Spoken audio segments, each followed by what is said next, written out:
I want me some glory hole. Jerry, come on. We're going to be talking Broncos. We don't need to talk about, the issues with the Dallas Cowboys. I want me some glory hole. I get it. You're a big fan of the glory hole. How about this, Jerry? I know you're fixated on glory holes in the stadium. I want me some glory hole. Okay, understandable.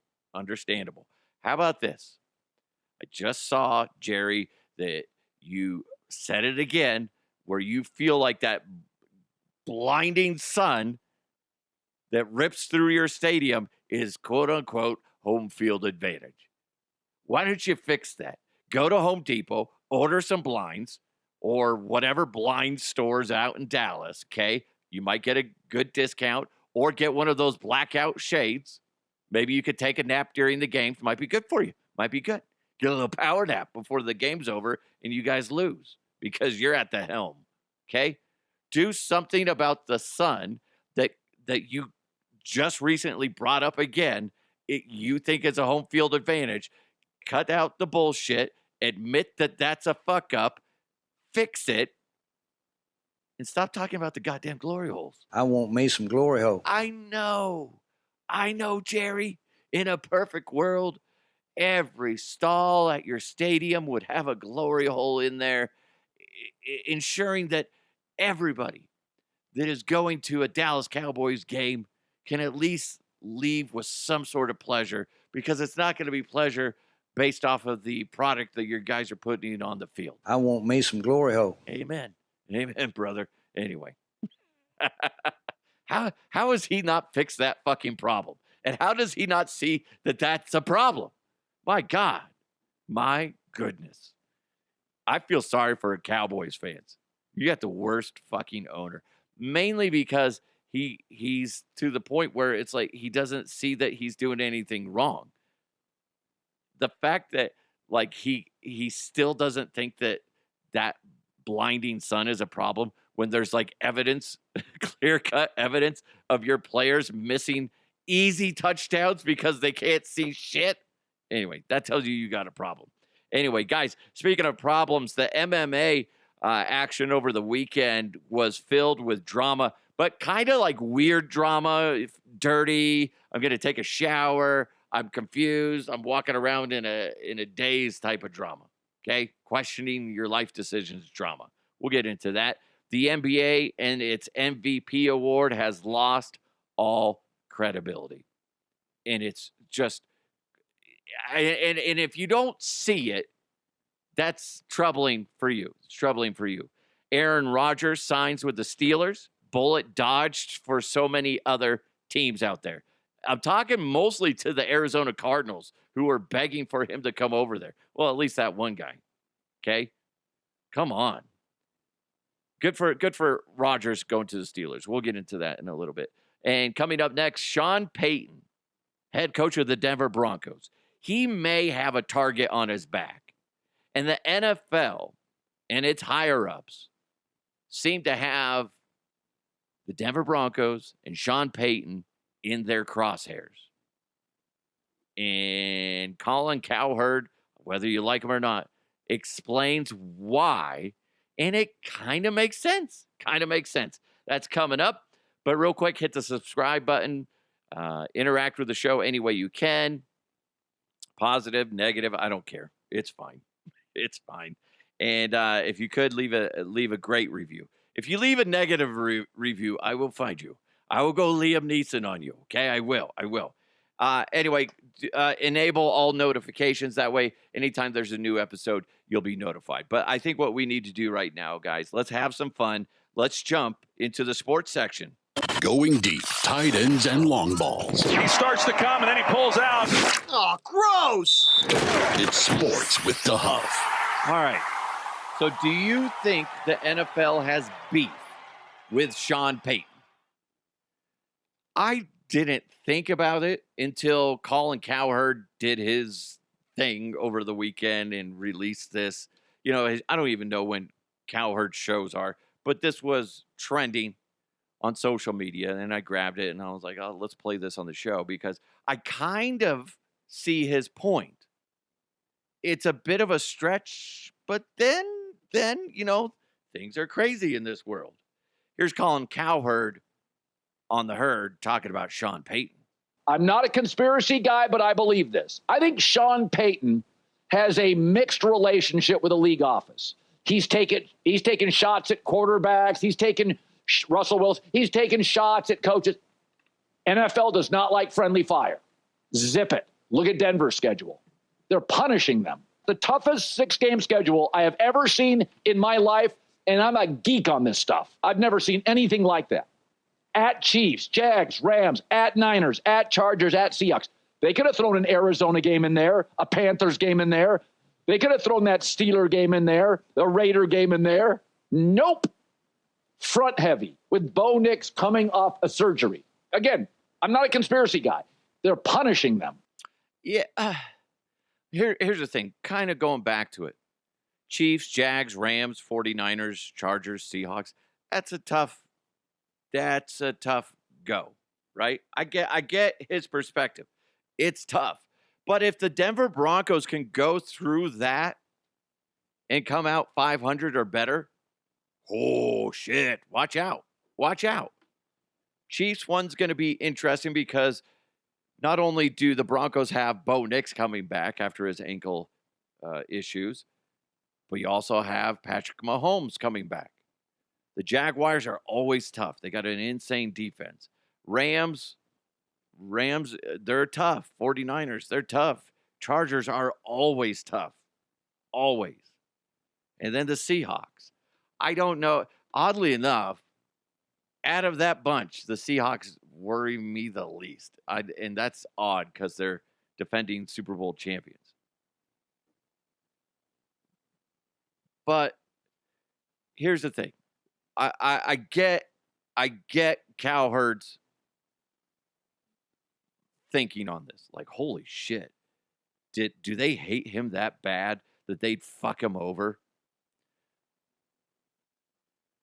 No, they don't. They don't. Doesn't matter that he's, taking, mild shots at fan bases, at coaches, at quarterbacks, stuff like that. That's a lot of work. Let's be honest. That's a lot of fucking work. A lot of moving parts just for spite. Come on, stop it. As much as I would like that to be justified, like, holy shit. I look at the Broncos schedule and say, nah. Listen, if they come out 500 or better, thank you, NFL. Thank you a lot. If the Broncos, and the more I look at it, it's like they can beat the Jags. They can beat the Chiefs. They can beat the Seahawks. The Chargers are always like, who fucking knows? It's a division game. 49ers don't really scare me that shit, man. I guess I'm a Bronco fan. But like, they could go undefeated first 6 games. No big deal. But going back to what Cowherd said, that's just him trying to poke the bear and be like, he's saying that they're holding a grudge against Sean Payton. That's ridiculous because it would be too much of a pain in the ass when you talk about all the teams, the fact that the NFL is playing games overseas. You got all these other venues that you got to deal with, and blah, blah, blah, this and that. It's like, oh, we got to add in the fact that Roger Goodell and everybody hates Sean Payton, so we got to adjust the schedule. Come on, it's a little silly. It's a little silly. The only reason why anybody will revisit this is if the Broncos are below 500 coming out of that 6-game stretch, right? It's the only way people will revisit this. Colin Cowherd will revisit this if the Broncos are below 500 in that 6-game stretch. Guarantee it. I guess in a weird way, the only thing that really concerns me is the Jaguars game, only because I'm afraid of hearing this a little too much. Duval. That motherfucker is creepy, Great coach. But the way he says Duval, Duval. I don't like it. It bugs me. You tell me, are you concerned just looking at the first 6 games of the Denver Broncos schedule? I don't want to see your predictions for everything. But looking at the first 6 games, Chiefs, Jags, Rams, 49ers, Chargers, Seahawks, do you see them being 500 or better? Do you see them below 500? Let me know. Comment wherever you're doing this, or you can hit me up on socials at DeHuff Podcast or on email, DeHuffPodcast. Yeah, DeHuffPodcast at gmail.com. Sorry, I had a brain fart. I'm sorry. Sorry. It's that's a total conspiracy thing. And I'm not willing to put that tinfoil hat on in regards to that. That's a little absurd. It's a little bit of a reach, Colin. I'm more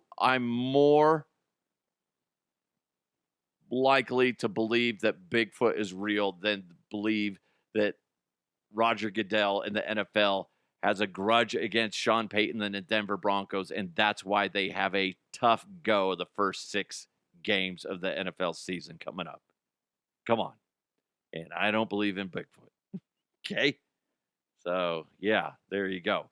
Aaron Rodgers, Old Man Rodgers has signed with the Pittsburgh Steelers. Rodgers is it's a 1-year deal worth up to about $25 million and a base salary between 22 and 23 million. Yeah, obviously, the rest is in incentives. Like, don't break your hip. That's like $500,000. Okay? I'm trying to think what other old. Don't lose your car keys on your way to the stadium. If you do that every game, Aaron, I know you're old and shit. You get an extra $100,000. See how it just adds up? You got a whole bunch of those things. If you guys have some incentives for Old Man Rodgers, let me know, because that could be funny. Old Man Rodgers, his incentive deal. Then we'll put him on a list, and then we'll tweet it at Aaron Rodgers, and then he'll get mad at us. Get mad. Him and he'll vent to his imaginary wife, and then God knows what else. He might need a patch kit after that, because you know he may take out his aggressions. Not like he's gonna hit her. I mean, just like, it's a blow up doll. You know what I'm saying? Something's gonna get popped. Anyway, good for Aaron. But here's the thing: there's several teams saying that they're like, oh. What was that one dude from the Cardinals was like, hey, Aaron, we're waiting for you. Come on over to Arizona, some shit like that. It would have been a bad idea. The good thing for the Steelers is that he's been there before. He's going on his 2nd consecutive year. That's good. Not to really bag on him, but the point is, if Aaron just stopped and went to another team, he's starting all over again. So it makes more sense for him to do 2 consecutive years at the Steelers. If the Steelers weren't willing to have him back, then he should have just walked away from the game, because it's just too much work in pressure, and it's just not logical to start over again at that in his age bracket with start over with a new team. You're trying to get everybody on the same page and blah. You're feeling out your players and stuff like this. Now he has continuity. I expect the Steelers to be a better team this season. Still not a Super Bowl caliber team. It would be neat if he was, in a weird way, because how many of us, myself included, have counted him out? And then Old Man Rodgers goes to the Super Bowl. That could be a children's book. Old Man Rodgers goes to the Super Bowl. And it's like him, with his lunch pail, whatever. Carl wrote this in on Spotify the other day. And he said, I'm so glad that the Aaron Rodgers circus never went to my Vikings. Now they have little Kyler Murray. Too bad they couldn't hang on to Sam, the ghost seer Darnold. My Vikings have never had stability like your Broncos or Packers in the past. Well, yes and no. The Broncos lucked out with getting Peyton Manning. You forget that. If so, Elway retires. You know, you get Jake Plummer in there. Plummer was great. They draft Jay Cutler. Cutler ends up being a bust. They ship him off to the Bears. And then for the longest time, it was a rotating door of quarterbacks coming in, coming out. And then they lucked out and got Peyton Manning. If Peyton Manning wouldn't have become a Denver Bronco, you just look at it and subtract that. And it would be the rotating door of more miscellaneous quarterbacks. So I think from an outsider's perspective, yeah, Broncos, they've had stability. I don't see it that way as a Bronco fan, especially as somebody that's covered the team since 2002. There was a lot of who's the quarterback this year? We used to make T-shirts at the radio station. I can't even remember them all. It would always be quarterback themed, and it was humorous. But so many of you out there have the shirts where it was just like there was always a QB battle, and that gets tiring. And you'd see guys with flashes. Kyle Orton had some okay moments. Okay, he had okay moments. But nothing where you're like, that dude's going to take the Broncos to the Super Bowl. No. Jake Plummer, as good as he was, the furthest he took the Broncos was the AFC Championship, where they got blown out by the Steelers. So the point is, yes, the Broncos lucked out. And if you put it on paper, you're like, wow, they had John Elway. Jake Plummer was really good. Peyton Manning. Now they got Bo Nix. But there's a lot of gaps in between there in those eras. And those, you got Trevor Siemian. You got, oh my God. The ongoing joke is they were kind of the Browns, where the Browns are always having new quarterbacks. That's the way the Broncos were. They lucked out.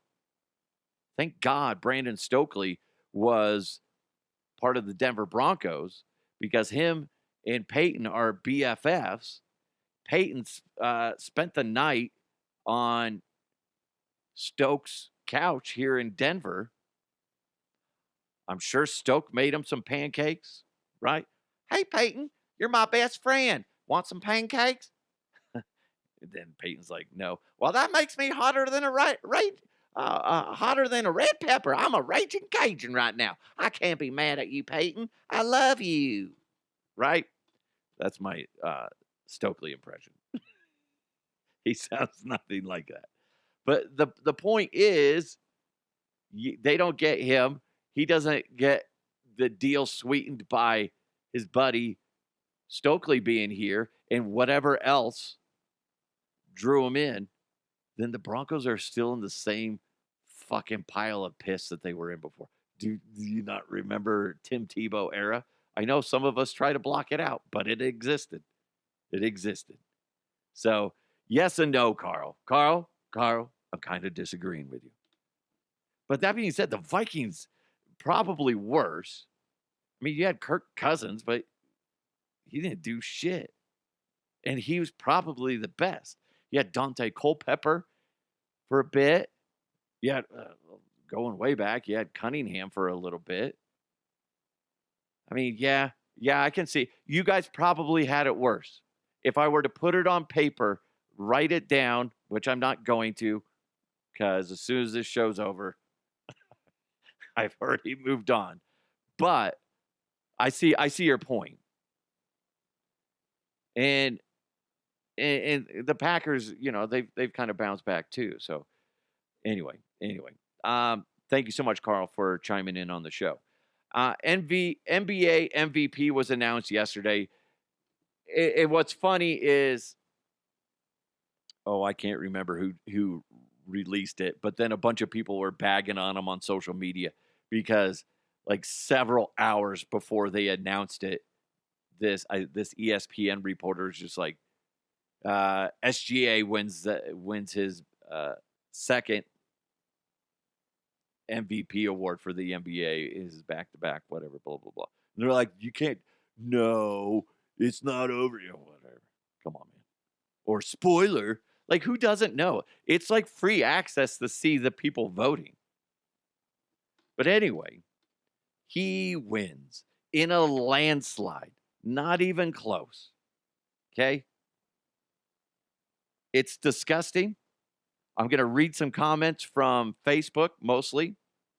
Chris said, y'all should watch hockey. It's a man sport. They don't get mad when someone touches their hand. He's implying that, SGA, Senor Flopper. How do you say flopper in Spanish?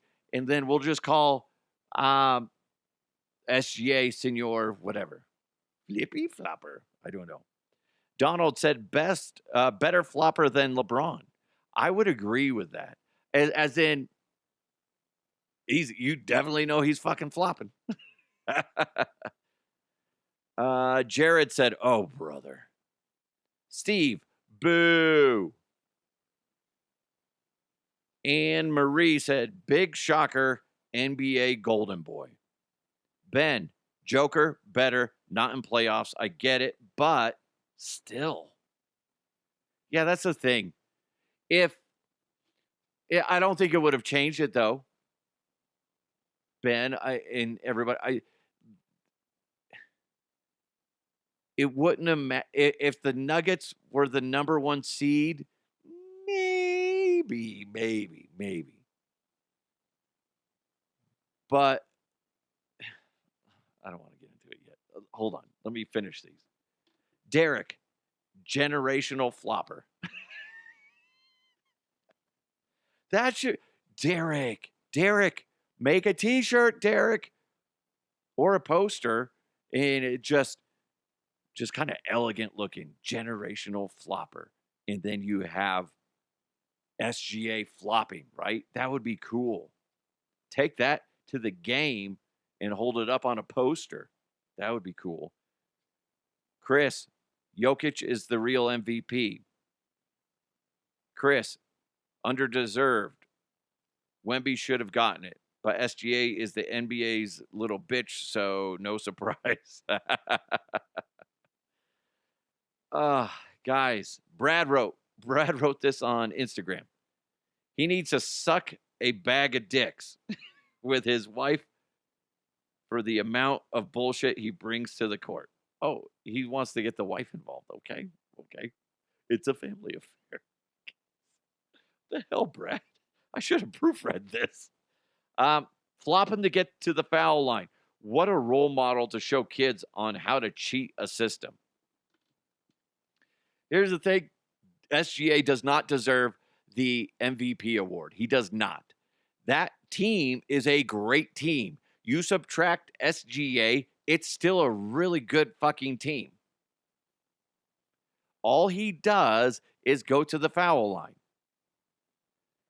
The irony of the MVP award is that Nikola Jokic is breaking records with triple doubles, points, rebounds, assists. He led the league in rebounds and assists, number one, right? And he was like, fourth in scoring. Only averaged about 2 points less a game than SGA. What the fuck? I would really love to have somebody of authority explain to me why it would be justified. Here's the reason why SGA won the MVP award. Because the idiots in the media that voted on this are looking for clicks, and they're just fucking idiots that are just consumed by the new shiny toy that is SGA. Because when they're speaking out of both sides of their mouth. SGA, oh, he's the MVP, but Jokic is breaking records. Oh, that's fantastic. We're never going to see a player doing what Jokic is doing on the court and how he's elevating the game and the league and doing all this magical stuff. Yeah, but SGA scores 2 more points a game than Jokic. Well, he's clearly the MVP. Don't fucking get it. Don't get it. Dumb as shit. Over the weekend, Ronda Rousey taking on Gina Carano. Gina is so beautiful. Oh my God, sorry. Anyway, what? Huh? Anyway, big fight put on by Jake Paul. Whether you like him or not, Jake Paul was the ringleader of this, organizing these fights and all that stuff. But anyway, they fight, good fights leading up to it. Okay? It's them. They get going. 17 seconds into the fight, Ronda Rousey wins via armbar. It literally took me longer to tweet my disgust and disappointment with that fight than the actual length of the fight. Partly because my brain is slow, okay? 17 seconds. All that hype. All that hype. Ronda Rousey takes home $2.2 million. Gina Carano takes home $1.05 million. Not a bad payday for them. And it's got to suck for Gina, who spent months and months. I mean, she was saying that she lost over 100 pounds. She regained her health, trying to get back into fighting shape. And she, sure shit, she did it. And all that time and effort only to lose 17 seconds into the match. That's got to suck. That's got to suck. But, I mean, that's fighting, I guess. But it's an armbar. It's not like she got knocked out. That's what sucks. That sucks. I mean, come on, toughen up, Gina. Jesus. Conor McGregor is going to face Max Holloway in his UFC return on July 11th. That's going to be 5 years in between Conor's fights. It's a long time. Did a movie in between them. He ran for president of Ireland. And now he's back into fighting, making millions and millions of dollars doing so. So that official announcement happened during the Rousey-Carano walkout, I believe is when it came out. So here's Jake Paul in the post-fight pressers reacting to the fact that Dana White and the UFC released that news right at the moment that the big headliner was about to take place. Oh, I love it. the Cokehead is back. Nice. Listen. Yeah, that's cool, bro. Cool. Yeah. Drop it during our event. Doesn't matter. That just shows how pressed they are. Little insecure boys trying to piggyback off of our event and try to put some news over top of us. It's not going to work, buddy. That's just the game. It's just the game. I get why Dana White and the UFC did it. The event that Jake Paul put on was good. It was. But it's not like a UFC put together thing.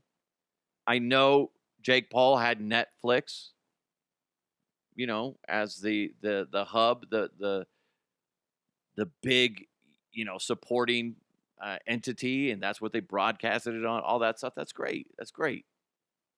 But there's a big difference between UFC and what they did. I'd rather watch UFC. And let's be honest, Conor McGregor, huge fucking name to come back into fighting. And even though that news came out, people still watched the Rousey fight. They did.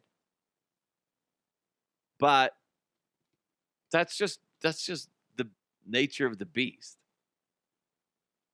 It's not like they're scared. I think it's more of a, let's just fuck with them. That's it. Because when I think of mixed martial arts, fighting in a ring or a cage or an octagon or a hexagon or whatever the fuck the other one fights in, I think of UFC. I don't think of whatever the fuck Jake Paul did. Okay? That's not a knock on Jake. It's just, it's not stealing your thunder, Jake. It's more of a, ha, gotcha. But the fact that he calls him a cokehead, I love it. The cokehead is back.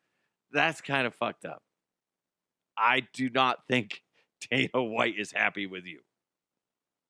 Not happy with you. But hey, that's where I'm like looking at it. That fight was so quick and decisive, the 17-second thing.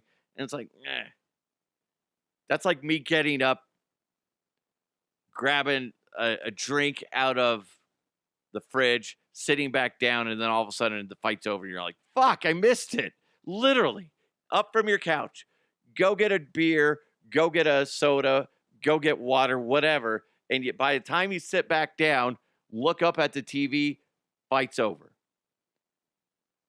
I would hate to have been somebody that went and paid, a lot of money to see that fight. Like, come on.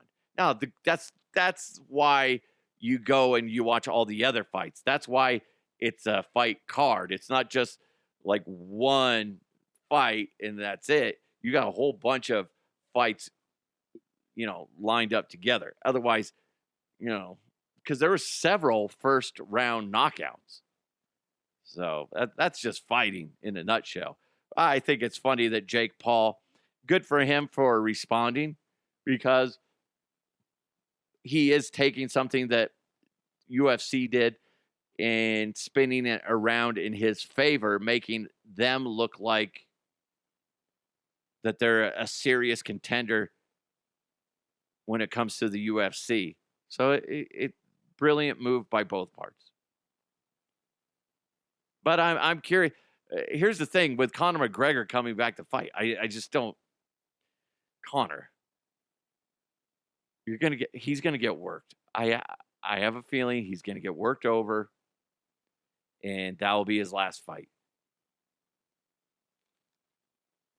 But here's the thing: if somebody said, "Hey, DeHuff, do you want to get in the ring with Conor McGregor?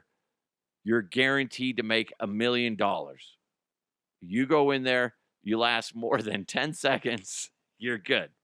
I would be running around the octagon for 10 seconds and then just, bull rush him and then, try to protect my chin because he's just going to knee me in the face, something like that, and then call it good, easy money. I would do that. So I can't knock people for getting into these fights with a great payout. It's just, eventually it's just going to get tiring. It's like Jake Paul fighting miscellaneous people and calling it boxing when it's just like, nah. Anyway, thank you guys so much for tuning in to the show. Really do appreciate it. That's it for sports. Thanks for listening. Thanks for watching. Thanks for supporting everything. Really do appreciate it. Thanks for making this the #1 comedy podcast in the state of Colorado. Speaking of that, tomorrow's going to be the news, and we got some good stuff. If you want to interact, you got a funny headline that you want to make sure that I got, whether I have it or not, I do appreciate if you can send it along. You can hit me up on socials at DeHuff Podcast. You can also email me, DeHuffPodcast@gmail.com. Have an amazing day. Let's keep moving forward. I'll talk to you next time.